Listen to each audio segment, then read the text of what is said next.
Quand vous pensez qu'en Libye, tout est parti du voyage d'un certain Bernard-Henri Lévy.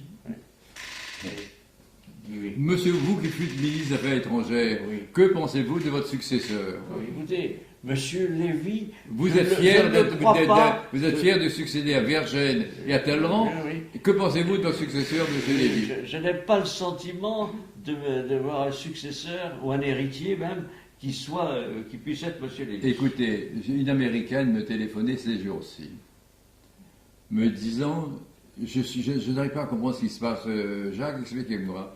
Je lui dis, mais qu'est-ce qui se passe? Elle me dit, dans une télévision américaine, M. Lévy a déclaré, le temps est passé où les chefs d'État occidentaux devaient faire des pipes aux dictateurs arabes. Elle m'a dit, comment peut-on s'exprimer ainsi?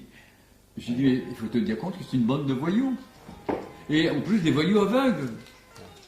Alors, qui dirige ce comité des opposants à Benghazi? C'est le ministre de la Justice qui présidait à la torture des infirmières bulgares. Bon, enfin. Comme dans le cas de l'Irak, si vous vous souvenez bien, tous les prétextes ont été trouvés et seront apparemment légitimés pour justifier le vote des résolutions.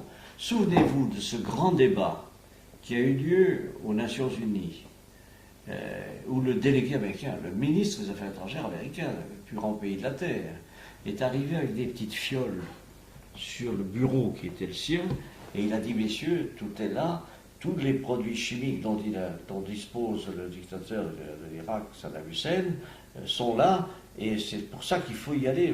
Et après, on a prouvé qu'il y avait... Des mauvaises langues disaient que c'était Bernard-Henri Lévy qui, dans les toilettes, avait pissé. Toujours lui.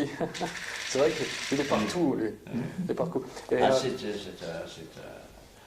mais c'est terrifiant. C'est un penseur. Non mais écoutez, c'est terrifiant. Moi, en tant que Français, encore une fois, de voir que c'est ce monsieur qui devient le porte-parole de l'engagement des troupes françaises en Libye. Qui entre à l'Élysée sans passer par les cantons habituels, qui parle depuis le perron, qui appelle de là-bas le président de la République pour lui dire voilà ce qu'il faut faire, etc.